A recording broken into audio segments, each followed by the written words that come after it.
Assalamualaikum warahmatullahi wabarakatuh. Jumpa kembali teman-teman para pejuang ASN. Hari ini kita masuk kepada simulasi soal ya untuk P3K. Kompetensinya adalah kompetensi teknis untuk formasi jabatan pengadministrasi perkantoran ya, bagian ke-15 teman-teman. Nah, dalam bagian ke-15 ini nanti akan ada sebanyak 40 soal ya yang akan kita simulasikan ya atau kita latihan. Nah, soal-soal yang disusun itu sudah disesuaikan dengan materi pokok ya atau kisi-kisi dari Menpan RB. Nah, sudah disesuaikan dengan materi pokok atau kisi-kisi dari Menpan RB. Dan kemudian soal-soal juga sudah disesuaikan dengan field record ya atau FR atau ujian yang keluar di tahap 1 kemarin. Nah, mudah-mudahan tahap 2 ini itu tidak jauh berbeda dengan tahap 1 ya, teman-teman. Oke, jadi kompetensi teknis ini, teman-teman, untuk menilai penguasaan pengetahuan dan kemampuan teknis jabatan yang dilamar sesuai dengan standar jabatan. Nah, ini materi pokok, materi resmi ya, dari Menpan RB ya, sesuai dengan Menpan RB. Jadi materi pokoknya atau kisi-kisinya itu ada 6 item, teman-teman. Nah, jadi semua soal-soal itu dari 6 item ini sumbernya ya, dasar materinya ya, materi pokoknya. Dan kemudian sesuai dengan pengalaman tahap 1 kemarin yang sudah dilewati, ternyata di dalam kompetensi teknis itu ada materi yang harus dipelajari tambahan, yaitu kaitannya dengan TIU, teman-teman. Yaitu tes intelijensia umum. Jadi TIU ini di dalamnya itu ada hitung-hitungan sederhana ya. Kemudian ada menghitung jarak, menghitung waktu, menghitung berat, ada sinonim, ada antonim, ada perbandingan, dan lain sebagainya. Nah, intinya TIU juga kemarin keluar di ujian tahap 1 P3K yang kompetensi teknis kemarin ya. Itu TIU keluar, teman-teman. Kurang lebih 10 soal ya. Lumayan 10 soal, teman-teman. Nah, teman-teman, TIU juga perlu dipelajari ya. Teman-teman juga perlu latihan-latihan untuk soal-soal TIU. Oke, tidak berlama-lama, kita langsung saja menuju simulasi soal yang pertama. Dalam pengelolaan surat dinas, pejabat yang memiliki kewenangan untuk menandatangani surat resmi di instansi pemerintah adalah A. Semua pegawai yang terlibat dalam penyusunan surat. B. Pegawai yang ditunjuk secara informal oleh pimpinan. C. Pejabat yang berwenang sesuai dengan struktur organisasi dan peraturan yang berlaku. D. Operator administrasi yang mengetik surat tersebut. Atau E. Sekretaris yang menerima perintah dari atasan. Jawabannya adalah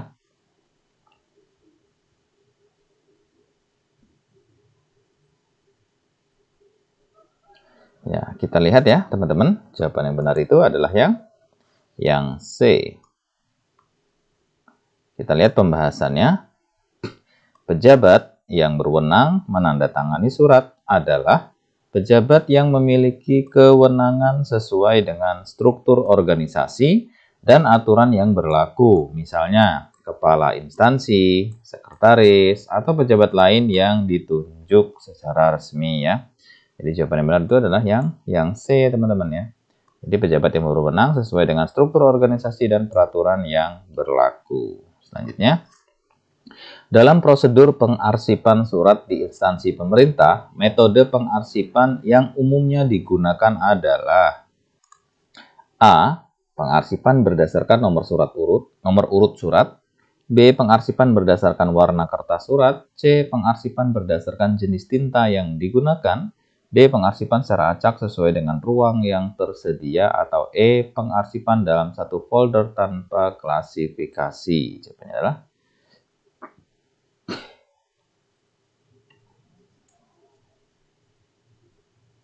ya, kita lihat ya teman-teman. Jawabannya adalah yang A. Pembahasan. Arsip surat di instansi pemerintah umumnya disimpan berdasarkan nomor urut surat atau klasifikasi berdasarkan jenis dan tingkat urgensi surat. untuk mempermudah pencarian kembali ya. Jadi jawaban yang pas atau yang benar adalah yang A. Pengarsipan berdasarkan nomor urut surat. Selanjutnya, jika sebuah instansi menerima surat yang bersifat sangat rahasia, tindakan yang paling tepat adalah A. Menggandakan surat untuk semua pegawai. B. Membuka surat secara terbuka di ruang kerja. C. Menyimpan surat tanpa mendistribusikannya. D. Mendistribusikan hanya kepada pejabat yang berhak dengan prosedur khusus. Atau E. Mengabaikan isi surat hingga ada instruksi lebih lanjut. Jawabannya adalah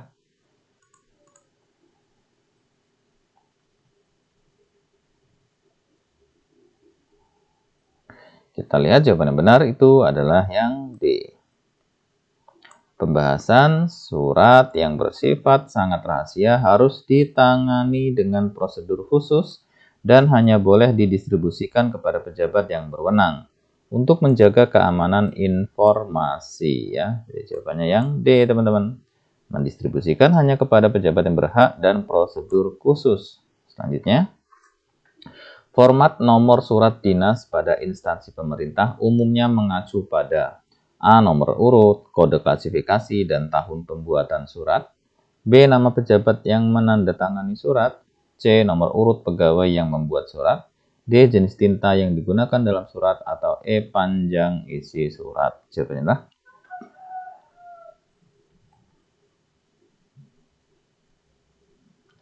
kita lihat ya, jawaban yang benar itu adalah yang A. Pembahasannya, nomor surat dinas biasanya terdiri dari nomor urut, kode klasifikasi, dan tahun pembuatan surat. Misalnya 001 UND _2025 yang berarti surat nomor urut 1 dengan kode undangan yang dibuat tahun 2025. Gitu. Jadi jawabannya benar itu yang A ya teman-teman ya. Nomor urut, kemudian ada kode klasifikasi, kemudian ada tahun pembuatan surat. Selanjutnya, jika sebuah instansi menerima surat yang tidak lengkap atau tidak jelas sumbernya, langkah yang harus dilakukan adalah A. Langsung membalas surat tersebut dengan pertanyaan klarifikasi. B. Mengabaikan surat dan tidak mencatatnya. C. Mengembalikan surat kepada pengirim tanpa tindak lanjut. D. Melakukan verifikasi dan meminta klarifikasi kepada pengirim. Atau E. Mendistribusikan surat ke semua unit kerja untuk ditindaklanjuti. Jawabannya adalah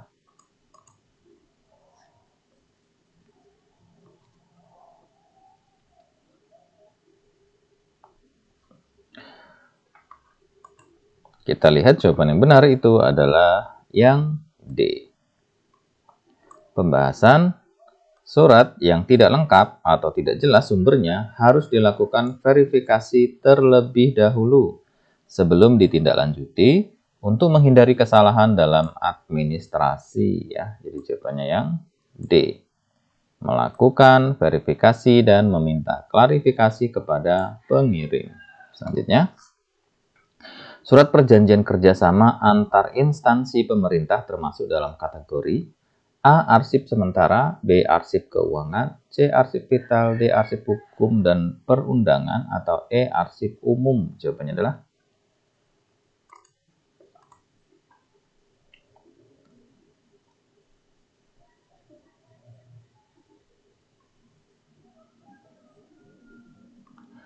ya, kita lihat ya, yang benar itu adalah yang D.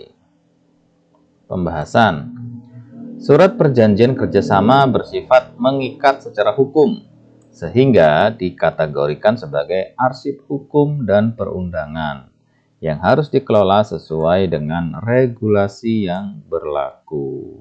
Nah, jadi jawabannya yang D, arsip hukum dan perundangan.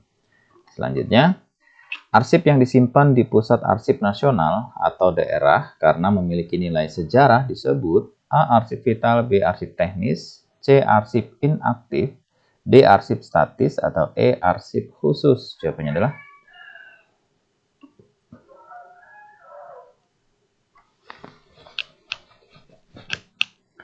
kita lihat jawaban yang benar itu adalah yang D.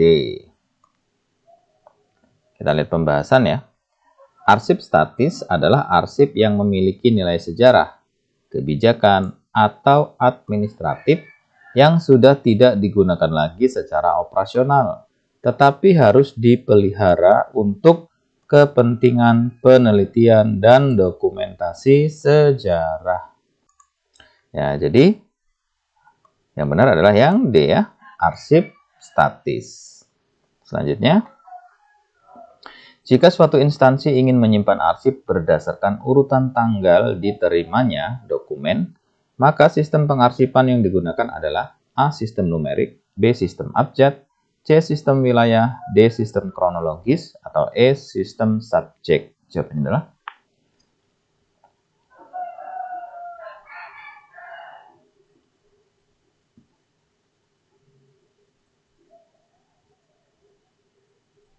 ya, kita lihat yang benar itu adalah sistem yang D ya. Pembahasan sistem kronologis menyusun arsip berdasarkan urutan tanggal atau waktu penerimaan dokumen, memudahkan pencarian arsip berdasarkan periode tertentu ya. Jadi jawabannya yang D, sistem kronologis. Selanjutnya, arsip yang menyangkut informasi teknis seperti spesifikasi proyek atau desain bangunan dikategorikan sebagai A. Arsip kepegawaian, B. Arsip substantif, C. Arsip vital, D. Arsip teknis, atau E. Arsip sementara. Jawabannya adalah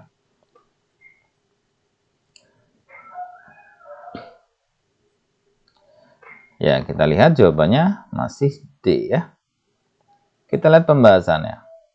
Arsip teknis adalah dokumen yang berisi informasi detail tentang aspek teknis dari suatu bidang, seperti gambar teknik, spesifikasi proyek, dan laporan penelitian teknis. Ya, jadi jawabannya yang D, arsip teknis. Selanjutnya, penghapusan arsip yang sudah tidak memiliki nilai guna administrasi atau hukum disebut A. Retensi arsip, B. Pemusnahan arsip, C. Digitalisasi arsip, D. Alih media arsip, atau E. Restorasi arsip. Jawabannya adalah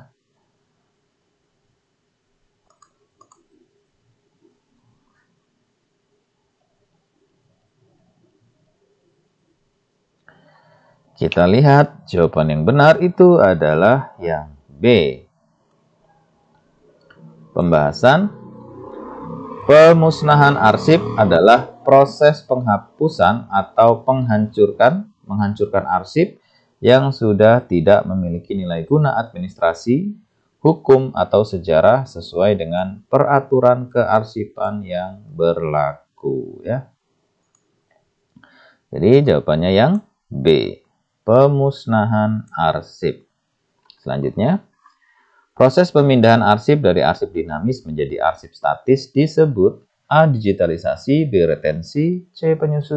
Penyusutan arsip, D. Alih media arsip, atau E. Penghapusan arsip. Jawabannya adalah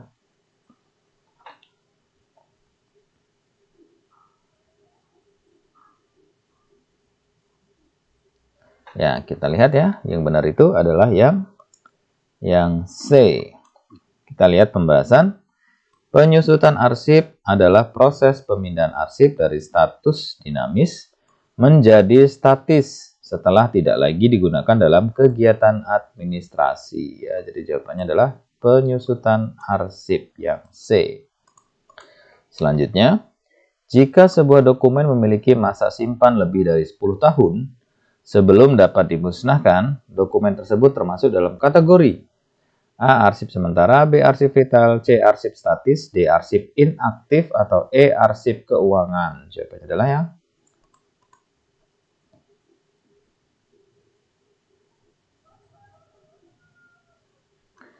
kita lihat, yang benar itu adalah yang D.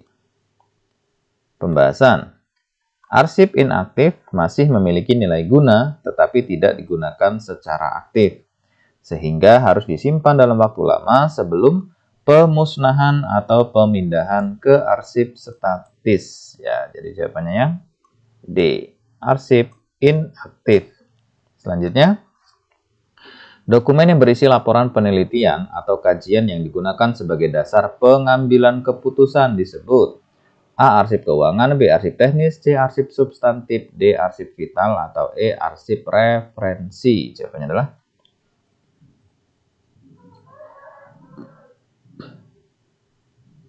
ya, kita lihat jawaban yang benar itu adalah yang B ya. Pembahasan arsip teknis adalah dokumen yang berisi laporan penelitian, spesifikasi proyek, atau data teknis yang digunakan dalam pengambilan keputusan ya. Jadi jawabannya yang B, arsip teknis. Selanjutnya, digitalisasi arsip bertujuan untuk A. Mengurangi jumlah pegawai di bagian arsip, B. Mempermudah akses dan pencarian dokumen, C. Menghapus arsip fisik secara otomatis, D. Menghilangkan kewajiban pengarsipan manual, atau E. Menyimpan semua dokumen tanpa sistem klasifikasi. Jawabannya adalah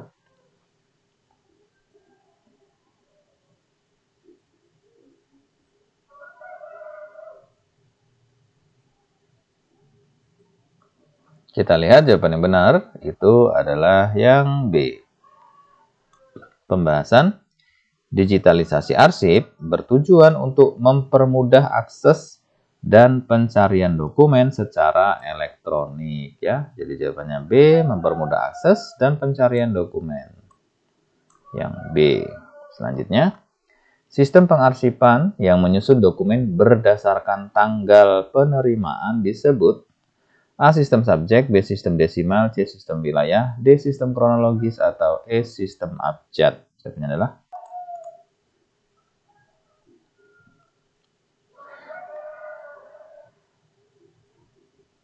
kita lihat ya, yang benar itu adalah sistem yang D. Pembahasan sistem kronologis menyusun arsip berdasarkan tanggal penerimaan atau pembuatan dokumen. Jadi yang pas adalah yang D, sistem kronologis. Selanjutnya, langkah pertama dalam pendistribusian dokumen di instansi pemerintah setelah surat masuk diterima adalah A. Langsung mengarsipkan dokumen tanpa pencatatan, B. Mendistribusikan dokumen ke semua unit kerja tanpa klasifikasi, C. Meregistrasi dokumen dalam buku agenda atau sistem informasi, D. Menyerahkan dokumen kepada siapa saja yang memerlukannya, atau E. Mengembalikan dokumen kepada pengirim tanpa alasan jelas. Jawabannya adalah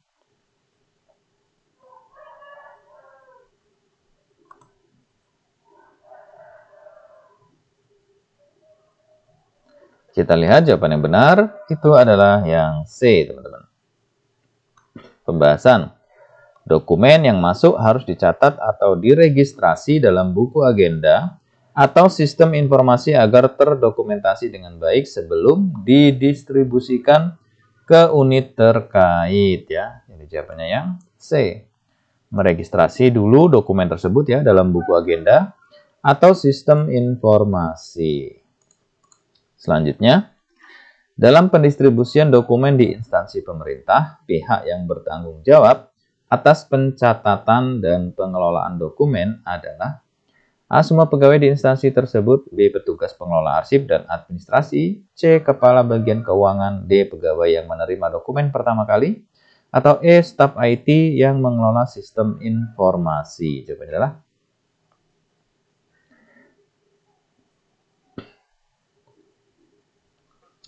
kita lihat jawaban yang benar itu adalah yang B. Pembahasan petugas pengelola arsip dan administrasi bertanggung jawab atas pencatatan dan distribusi dokumen agar tetap sesuai dengan prosedur yang berlaku ya. Jadi jawabannya yang B, petugas pengelola arsip dan administrasi. Selanjutnya, jika sebuah dokumen bersifat rahasia, bagaimana prosedur pendistribusiannya? A. Dikirim melalui email ke seluruh pegawai, B. Diberikan hanya kepada pejabat berwenang dan prosedur khusus, C. Dicetak dan ditempelkan di papan pengumuman, D. Dibiarkan terbuka di meja administrasi, E. Dibagikan ke semua unit kerja tanpa pengecekan. Jawabannya adalah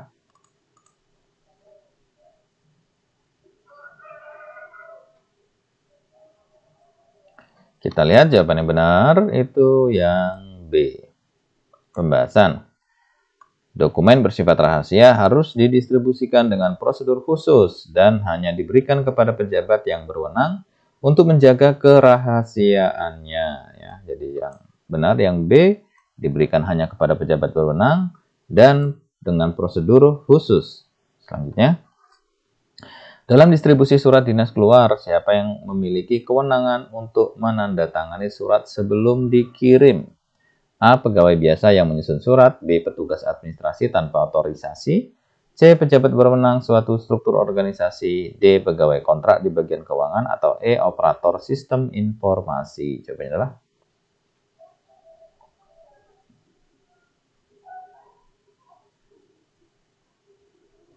kita lihat yang benar itu yang C. Pembahasan. Surat dinas keluar harus ditandatangani oleh pejabat yang berwenang sesuai dengan struktur organisasi dan peraturan yang berlaku. Ya, di yang C, pejabat berwenang sesuai struktur organisasi. Selanjutnya, jika sebuah dokumen harus dikirim secara fisik ke unit lain, metode distribusi yang paling aman adalah A. Menggunakan kurir resmi instansi dengan bukti penerimaan. B. Mengirim melalui pegawai yang kebetulan lewat. C. Menitipkan dokumen di meja resepsionis tanpa catatan. D. Mengirim melalui pesan singkat tanpa konfirmasi. Atau E. Meletakkan dokumen di ruang terbuka untuk diambil sendiri. Jawabannya adalah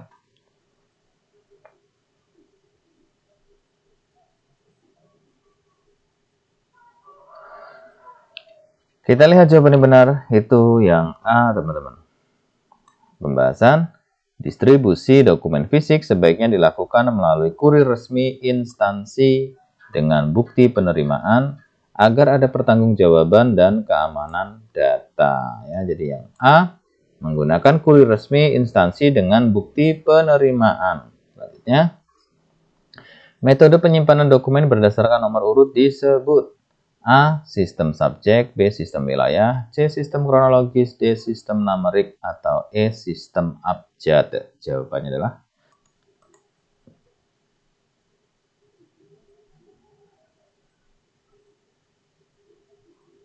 ya, kita lihat yang benar itu yang D ya. Pembahasan. Sistem numerik menyusun dokumen berdasarkan nomor urut agar lebih sistematis dan memudahkan ditemukan kembali. Ya, jadi jawabannya yang D, sistem numerik. Selanjutnya, bagaimana cara terbaik dalam pemeliharaan dokumen elektronik agar tetap aman? A. Menggunakan server yang terenkripsi dan memiliki sistem cadangan atau backup. B. Menyimpan semua dokumen dalam satu folder tanpa sistem keamanan. C. Mengandalkan email pribadi untuk menyimpan dokumen penting. D. Mencetak dokumen digital dan menyimpannya secara fisik. E. Menyimpan dokumen tanpa pengaturan hak akses pengguna. Jawabannya adalah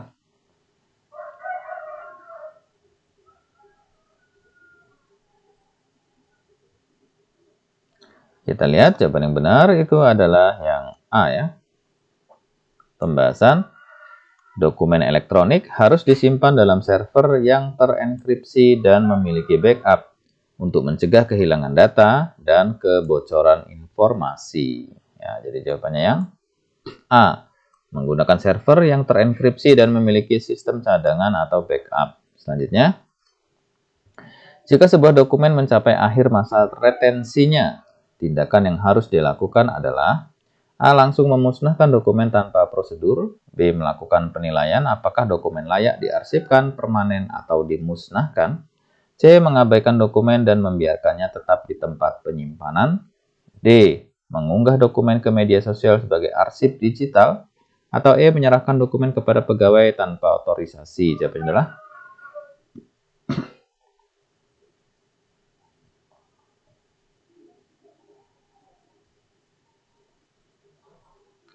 ya, kita lihat yang benar itu tentu yang B ya. Pembahasan. Dokumen yang mencapai akhir masa retensinya harus dievaluasi apakah akan dimusnahkan atau dialihkan menjadi arsip statis sesuai aturan kearsipan ya. Jadi jawabannya yang B ya. Jadi dilakukan dulu penilaian terhadap dokumen tersebut ya. Apakah dokumen itu layak diarsipkan, permanen, atau justru dokumen tersebut dimusnahkan. Tentunya sesuai dengan aturan yang berlaku. Selanjutnya, untuk menjaga keawetan dokumen fisik, metode yang tepat adalah A. Menyimpan di ruangan dengan suhu dan kelembapan terkendali. B. Melipat dokumen agar lebih hemat ruang. C. Menyimpan dokumen di ruang terbuka agar mudah diakses. D. Membiarkan dokumen terkena sinar matahari langsung. E. Menumpuk dokumen tanpa sistem penyimpanan khusus. Jawabannya adalah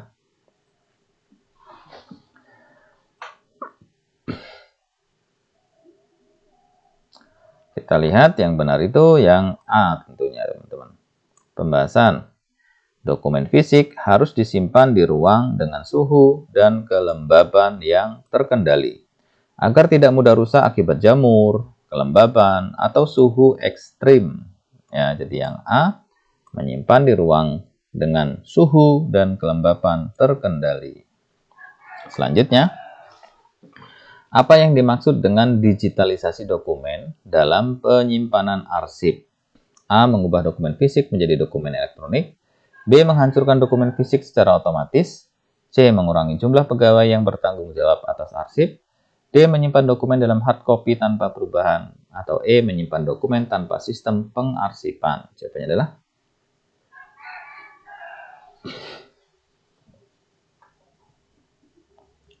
ya, kita lihat jawabannya adalah yang A. Pembahasan. Digitalisasi dokumen berarti mengubah dokumen fisik menjadi format digital agar lebih mudah diakses, dicari, dan disimpan dengan aman. Ya. Jadi jawaban yang A, mengubah dokumen fisik menjadi dokumen elektronik.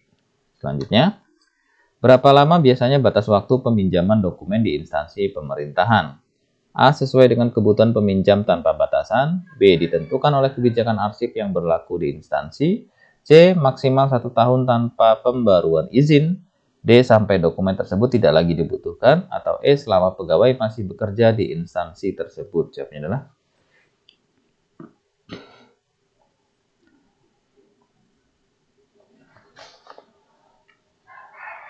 kita lihat jawabannya adalah yang B.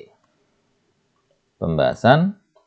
Batas waktu peminjaman dokumen ditentukan oleh kebijakan arsip masing-masing instansi.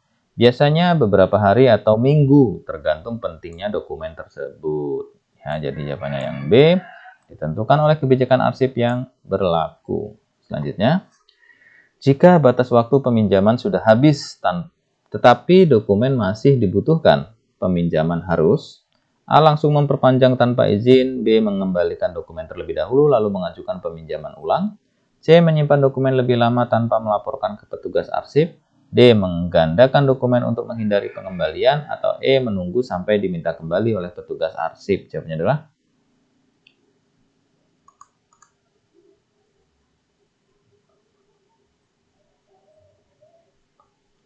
kita lihat jawaban yang benar itu adalah yang B ya.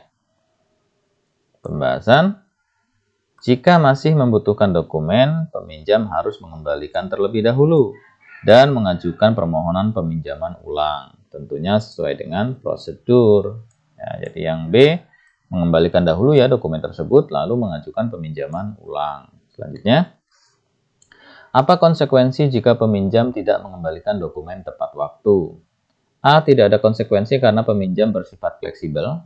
B. Peminjam akan mendapat teguran dan bisa dikenakan sanksi administratif. C. Petugas arsip bertanggung jawab atas keterlambatan.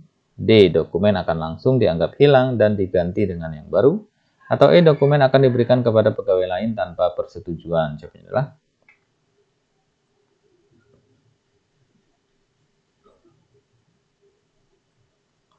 ya, kita lihat jawaban yang benar itu adalah yang B. Pembahasan. Keterlambatan pengembalian dokumen dapat menyebabkan teguran atau sanksi administratif karena dapat menghambat proses kerja instansi. Ya, jadi jawabannya yang B, peminjam dan akan mendapat teguran dan bisa dikenakan sanksi administratif. Selanjutnya, bagaimana cara terbaik menyimpan dokumen pinjaman untuk mencegah kerusakan? A. Menyimpan di tempat yang bersuhu stabil dan tidak lembab. B. Melipat dokumen agar lebih ringkas. C. Menyimpan dokumen di meja kerja tanpa perlindungan. D. Membiarkan dokumen terpapar sinar matahari langsung. Atau E. Menggulung dokumen tanpa perlindungan khusus. Jawabannya adalah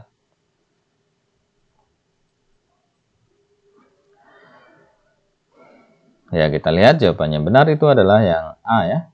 Pembahasannya, dokumen itu harus disimpan di tempat yang bersuhu stabil dan tidak lembab agar tidak mudah rusak akibat faktor lingkungan ya. Jadi jawabannya yang A, menyimpan di tempat yang bersuhu stabil dan tidak lembab. Selanjutnya, jika dokumen yang dipinjam hilang, apa yang harus dilakukan peminjam? A. Segera melaporkan kehilangan kepada petugas arsip dan atasan. B. Menggandakan dokumen tanpa izin. C. Mengabaikan kehilangan dan tidak melaporkan. D. Menunggu petugas arsip menemukan solusi sendiri. Atau E. Menulis ulang dokumen berdasarkan ingatan pribadi. Jawabannya adalah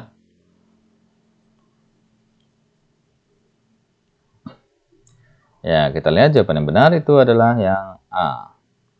Pembahasan, jika dokumen hilang, peminjam harus segera melaporkan ke petugas arsip agar dapat dilakukan tindakan seperti pencarian atau penggantian dokumen. Ya, jadi jawabannya yang A, segera melaporkan kehilangan kepada petugas arsip dan atasan. Selanjutnya, apa tujuan utama penggunaan kartu kendali inventaris aset di instansi pemerintah? A. Menghitung nilai penyusutan aset secara otomatis. B. Mencatat mutasi, perolehan, dan penghapusan aset secara sistematis. C. Mengatur jadwal pemeliharaan aset tetap. D. Menentukan anggaran pembelian aset baru. Atau E. Memastikan aset selalu dalam kondisi siap pakai. Jawabannya adalah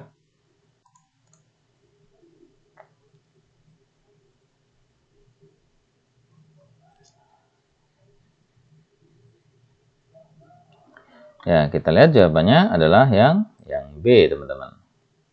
Kita lihat pembahasan. Kartu kendali inventaris aset itu digunakan untuk mencatat semua transaksi terkait aset, termasuk perolehan, pemindahan, dan penghapusan, guna memastikan akurasi data aset dalam sistem pemerintahan. Ya. Jadi tujuan utama daripada penggunaan kartu kendali adalah yang B ya, untuk mencatat mutasi, kemudian perolehan, dan penghapusan aset secara sistematis ya.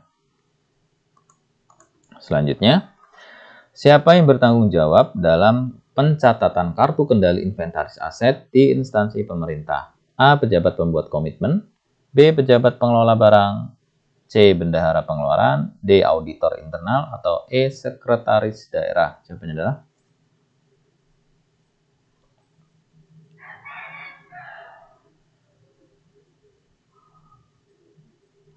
ya, kita lihat jawabannya adalah yang B. Pembahasan, pejabat pengelola barang atau PPB bertanggung jawab atas pencatatan, pemantauan, dan pelaporan aset dalam kartu kendali inventaris guna memastikan aset pemerintah dikelola dengan baik. Jadi jawabannya yang B, pejabat pengelola barang atau PPB. Selanjutnya, apa akibat dari tidak adanya pencatatan yang akurat dalam kartu kendali inventaris aset? A. Laporan keuangan tetap dapat disusun dengan baik. B. Resiko kehilangan atau penyalahgunaan aset meningkat. C. Pengadaan aset menjadi lebih efisien. D. Aset dapat digunakan tanpa perlu administrasi tambahan.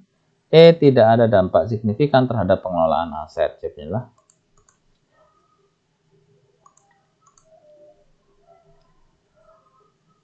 ya, kita lihat jawaban yang benar adalah yang B. Pembahasan, tanpa pencatatan yang akurat, aset pemerintah bisa hilang, disalahgunakan, atau tidak dapat dipertanggungjawabkan dalam audit dan pemeriksaan keuangan. Ya, jadi jawabannya yang B. Jadi resikonya bisa kehilangan atau justru terjadi penyalahgunaan aset tersebut ya, sehingga penyalahgunaan meningkat ya.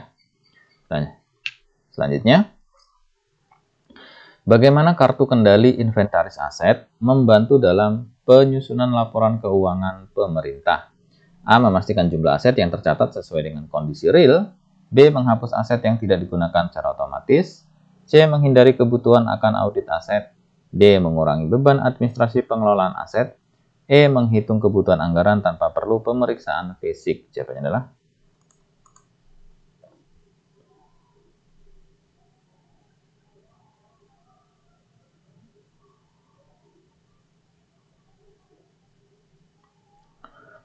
kita lihat jawaban yang benar itu adalah yang A, teman-teman. Pembahasan, Data dalam kartu kendali inventaris digunakan untuk memastikan kesesuaian antara catatan administrasi dan kondisi fisik aset yang akan dilaporkan dalam laporan keuangan. Ya, jadi jawabannya adalah yang A. Memastikan jumlah aset yang tercatat itu sesuai dengan kondisi real. Selanjutnya, dalam peraturan pemerintah yang mengatur pengelolaan barang milik negara atau barang milik daerah, ya, kartu kendali inventaris aset termasuk dalam sistem A. Pencatatan anggaran belanja modal, B. Sistem informasi kepegawaian, C. Manajemen barang milik negara, D. Manajemen keuangan daerah, atau E. Evaluasi proyek infrastruktur. Jawabannya adalah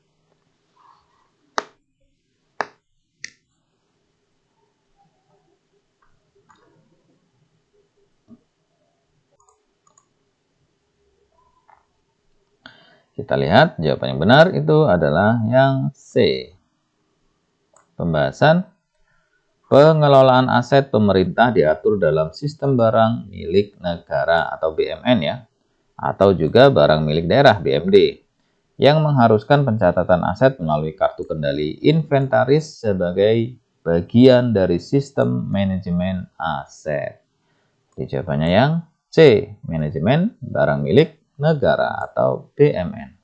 Selanjutnya, surat yang digunakan untuk memberikan keterangan resmi mengenai suatu hal oleh instansi pemerintah disebut A. Surat pernyataan, B. Surat keterangan, C. Surat edaran, D. Surat tugas, atau E. Nota dinas. Jawabannya adalah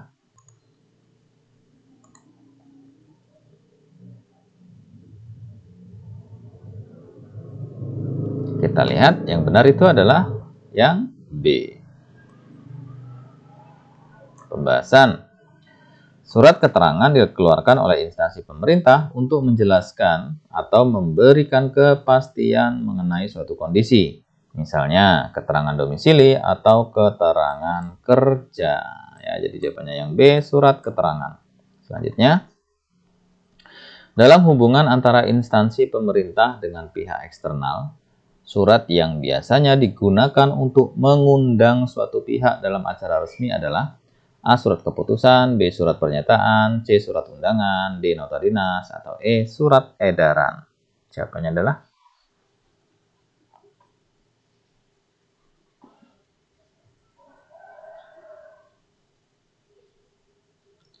ya, kita lihat yang benar adalah C. Pembahasan surat undangan digunakan untuk mengajak atau mengundang pihak lain dalam acara resmi, baik itu rapat, seminar, atau pertemuan penting lainnya. Ya, jadi jawabannya yang C, surat undangan. Selanjutnya, surat yang digunakan untuk menegaskan atau menyatakan suatu hal secara resmi disebut A. Surat keterangan, B. Surat pernyataan, C. Surat edaran, D. Nota dinas, atau E. Surat tugas. Jawabannya adalah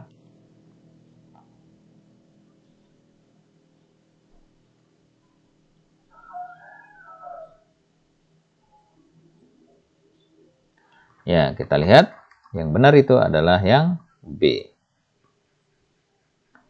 Pembahasan surat pernyataan adalah surat resmi yang menyatakan sesuatu secara formal. Misalnya, pernyataan tidak terlibat dalam suatu kasus atau pernyataan kesanggupan. Ya, jadi jawabannya yang B, surat pernyataan. Selanjutnya, dalam administrasi pemerintah, surat yang dibuat sebagai pengantar untuk dokumen lain disebut A. Surat pernyataan, B. Surat keterangan, C. Surat pengantar, D. Nota dinas, atau E. Surat edaran. Jawabannya adalah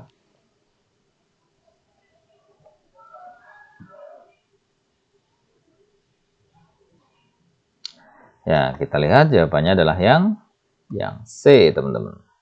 Pembahasan surat pengantar digunakan untuk mengiringi pengiriman dokumen lain agar penerima memahami tujuan atau isi dokumen yang dikirim.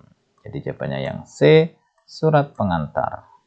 Selanjutnya, jika seseorang pegawai negeri mendapat mutasi ke instansi lain, surat yang digunakan untuk memindahkan pegawai tersebut adalah A. Surat edaran, B. Surat keputusan, C. Surat tugas, D. Nota dinas, atau E. Surat keterangan. Jawabannya adalah